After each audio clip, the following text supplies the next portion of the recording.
Bonjour tout le monde, bienvenue dans ce nouveau C'est lundi que lisez-vous. Une semaine plutôt faible côté lecture parce que j'ai lu que livre et encore il était même pas entier. Donc on va commencer tout de suite. Ça tombe. Alors le premier tome de l'Odyssée de Dalmark, les sortilèges de la guitare. Donc rappelez-vous, j'avais beaucoup aimé la première partie. Donc ce que je peux dire maintenant, c'est que j'ai toujours autant. J'ai vraiment beaucoup aimé. Peut-être trop pas assez d'action. Pour livre fantasy, c'est un peu dommage qu'il n'y ait pas d'action. Mais j'ai beaucoup aimé la mise en place des personnages. Les personnages vraiment vraiment forts. Je me suis beaucoup accroché à eux. J'arrive pas à parler. Beaucoup accroché à eux. Le personnage a 11 ans. Et il a vraiment 11 ans. C'est pas un jeune de 11 ans qui va être aussi héroïque qu'un homme de 25 ans qui va braver tous les dangers et tout. Non. Il a 11 ans. Il comprend pas tout ce qui se passe. Et voilà. Il est un peu mis à l'écart. C'est ses frères et sœurs, ses amis qui font que l'intrigue se déroule. Et on sent vraiment que le héros va, j'ai pas vu son nom, mourir. On sent vraiment que Mouril va avoir un rôle à jouer par la suite de l'histoire. J'ai aussi beaucoup aimé la mise en place du côté magique, car c'est une petite place pour le moment. Mais j'ai beaucoup aimé la façon dont la magie arrive. Comment ils arrivent à mélanger la musique et la magie. Comment ça fait que finalement. Je me rends compte que je ne vous ai pas parlé de l'histoire la semaine dernière. Donc pour faire bref, c'est une famille qui vit dans un monde, Dalmark, séparé en deux. Donc le nord et le sud. Le nord, qui est un endroit libre où presque tout est possible, où les gens vivent heureux. Et le sud, où la tyrannie est le plus fort, où les rois, non pas les rois,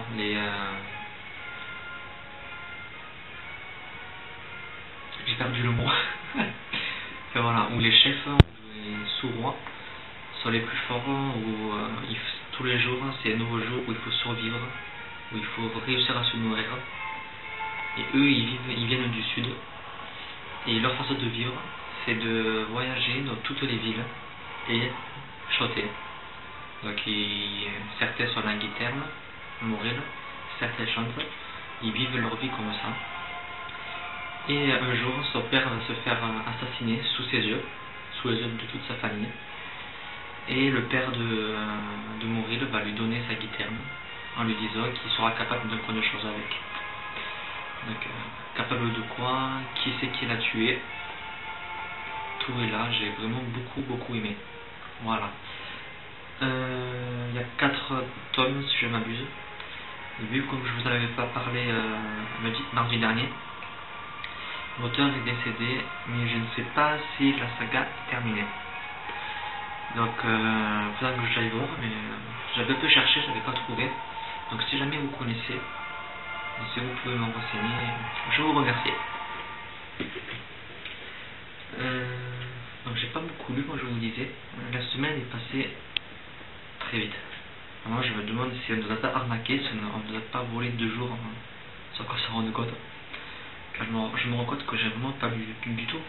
J'ai lu les 3 derniers chapitres, donc les 30 pages, et j'ai lu seulement 200 pages du Chaos Marche, tome 3, la guerre du Hongrie. Donc oui, j'ai lu que 200 pages, j'en suis ici, pile poil. Voilà. J'ai lu que ça en une semaine, c'est horrible. Je sais pas ce qui s'est passé. Pourtant c'est une saga que j'adore. Vraiment je l'adore. Le premier tome était pas décevant, mais il était... Voilà, fallait trouver le rythme, connaître les personnages, connaître le style d'écriture qui est vraiment bizarre. Voilà, ça s'améliore quand même. Mais le premier tome, le style d'écriture était horrible. Et la façon de parler, moi j'avais quand même bien accroché. On vit les scènes à partir des yeux du personnage. Mais c'est un jeune qui parle à l'école ni rien. Donc il a une façon de parler vraiment élevée. Des fois il dit des phrases de 4 mots, mais sans verbe, sans rien, qui veulent rien dire des fois. Et des fois il fait des phrases de 15 lignes, avec des répétitions énormes. Et je cours et je fais ça, ici, et ça, et je vois ça, et ça. Et des fois c'est perturbant, mais ça donne finalement un vrai rythme au livre. Comme le dit ce tome, c'est la guerre. Dès le début, première page, la guerre commence. Ça s'arrête pas, il y a beaucoup d'actions. Avec sa façon de parler, même si maintenant il est plus le seul narrateur, ils sont 3. Mais sa façon de parler donne vraiment un rythme au livre. Et voilà, on a l'impression de voir les images, un film devant nos yeux. Donc c'est vraiment énorme, il est vraiment pris d'honneur. Sinon, c'est vraiment une très très bonne trilogie, c'est le dernier. Il est assez gros, il fait 700 pages, 708 pages. Mais vraiment très très bonne lecture, personnage super. Le film va être adapté au cinéma, d'après ce que j'ai entendu dire sur internet. C'est Gallimard, je crois, qui l'a mis sur sa page. Ceux qui produisent Hunger Games ont acheté les droits de cette trilogie. Donc j'ai vraiment très hâte de voir ce que ça peut donner au cinéma, parce que ils vont vraiment galérer, je pense, pour le produire. Il y a plein de petites choses pour ceux qui ont lu le premier et le deuxième. Voilà, cette histoire de bruit, je suis vraiment intrigué de savoir comment ils peuvent faire ça au cinéma. J'espère vraiment qu'il ne va pas décevoir, car il y a beaucoup de choses, beaucoup de situations, beaucoup de personnages, une atmosphère propre au livre, et j'espère vraiment qu'ils vont la garder. Voilà, sinon j'ai vraiment beaucoup aimé. Enfin, pour l'instant j'aime beaucoup plutôt. J'espère que la fin ne me décevra pas. Même si j'ai vu sur internet que les gens disaient que la fin était absolument magnifique, qu'elle était superbe, une fin digne de la trilogie. Et bon, vous savez que c'est rare une fin digne d'une saga. Et il paraît qu'elle est digne de la trilogie. Et vu que la trilogie c'est que malheur, c'est que mort, c'est que obscurité, ça m'intrigue. J'ai vraiment hâte de le continuer, ce livre. Et donc cette semaine, qu'est-ce que je pense lire? Si j'arrive à finir ce livre, mais je ne sais pas ce quoi lire, je vous dis franchement, peut-être un e-book. Une amie m'a envoyé des e-books, donc il y en a quelques-uns qui me tentent bien, donc je vais rajouter rien.